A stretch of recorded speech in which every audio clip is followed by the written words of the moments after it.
रमजान कुरान में, कुरान रमजान में, रमजान जो फरमाए अव्वलुहु रहमतुन व औसतुहु मग़फ़िरतुन व आखिरुहु इत्कुम मिनन नार। नबी से फरमायो पेरो डाको रहमत जो आ, विचो डाको मग़फ़िरत जो आ, आखिरी डाको जन्नत को आज़ादी जो आ। नारे तकबीर, नारे तकबीर, शाने मोहम्मद मुस्तफा, अज़मत मुस्तफा, नारे तकबीर। बुधो कुरान जा आशिको दीन जा परवानो रमज़ान जी रात चवे त रहमत जो डाको पेरे रोज़े को वठी मंजू छोरी वारो, रूपा शाख वारो, ज़िला नसीराबाद वारो, इर्दो गिर्द नवाजाइल मुसलमानो पेरे रोज़े को वठी 10 रोज़े ताईं रब जी रहमत वसंदी। रखंदो रोज़ा या चंड बीहण सां शीशी खणी डॉक्टर ॾे वेंदो, साईं मुंहिंजो मादो ख़राब थी वियो। अटकली विधा है न माण्हू, तुंहिंजो मादो ख़राब न आहे, तुंहिंजो अंदर ख़राब आहे। असां वटि कणक जा लाबारा थिया न, हाणे ॿिज माण्हू पोखींदा, हिन रमज़ान बि सफ़ा झोलनि में थो वञे। अलाह जो इम्तिहान थींदो झोलनि में रमज़ान थो अचे, पर मुजाहिद झोलनि खे बि न ॾिसंदा, हथ मथे करे जो रोज़ो रखंदा।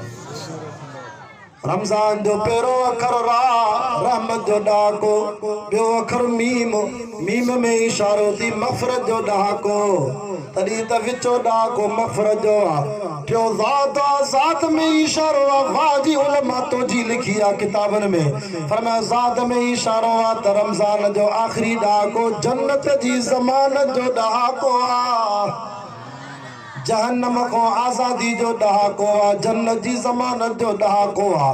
वाह जो मज़ो आहे रमज़ान शरीफ़ में, बाक़ी 10-12 ॾींहं बचा आहिनि, रब केॾो न मज़ो थींदो। अल्लाह फरमाए ॾींहं जो मोमिननि खे रोज़ो हूंदो, राति जो चपल ते क़ुरान हूंदो।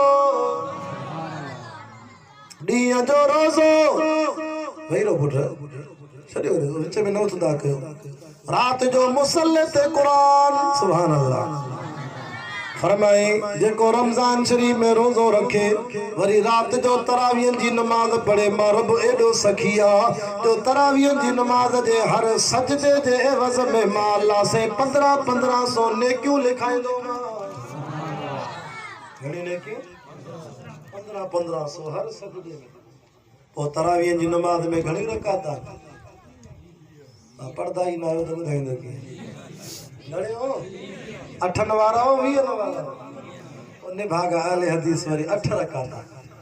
अरे 20 रकात मक्के मदीने जा पेशमाम भी 20 रकात था पढ़ाए। जेकर 20 जायज़ न हुजन त मदीने वारो सही हयातुन नबी आ, हुजूर रोज़े में इमाम जो कुरान ॿुधे तो, तो नबी चवे हा न या अल्लाह कहिड़ा वाह भी पेशमाम भी आया थी, जेके 20 रकात पढ़ाइनि था, चइबो त नबी राज़ी आ, तॾहिं त 20 रकात हलन थी। घणियूं रकात ॻाल्हायो? और 20 रकातुनि में घणा सजदा थींदा? जेके खीर विकिणंदा उहे ॻाल्हायो, दुकानदार ॻाल्हायो। अब 20 रकातुनि में घणा सजदा? हर रकात में 2 सजदा, त 20 में छोरनि खे मेथी नथी अचे यादी घणा? शाबाश, ओड़ो आवाज़ आयो। 40 घणा? 40 सजदा। हाणे 40 खे 1500 सां ज़रब कर त रमज़ान जी हिकिड़ी राति जी 1.5 कलाक जी मज़ूरी बलोचिस्तान वारो मुंहिंजो रब केॾो त सखी आहे, चए तो 1.5 कलाक जी मज़ूरी मस्जिद में क़ुरान ॿुध, हाफ़िज़ जो तरावियां पढ़ त मां 60,000 नेकियूं ॾींदोसां। घणे नेकियूं? 60,000 हिकिड़ी राति में। आहे को बलोचिस्तान में को वॾेरो, को भोतार, को खान, को सरदार जेको तव्हांखे 1.5 कलाक जी मज़ूरी 60,000 रुपयो पैसा ॾे? 60,000 ॾींदो?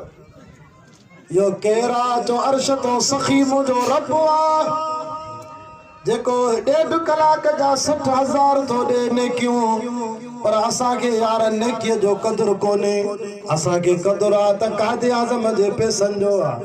सही थो चवां ग़लति था?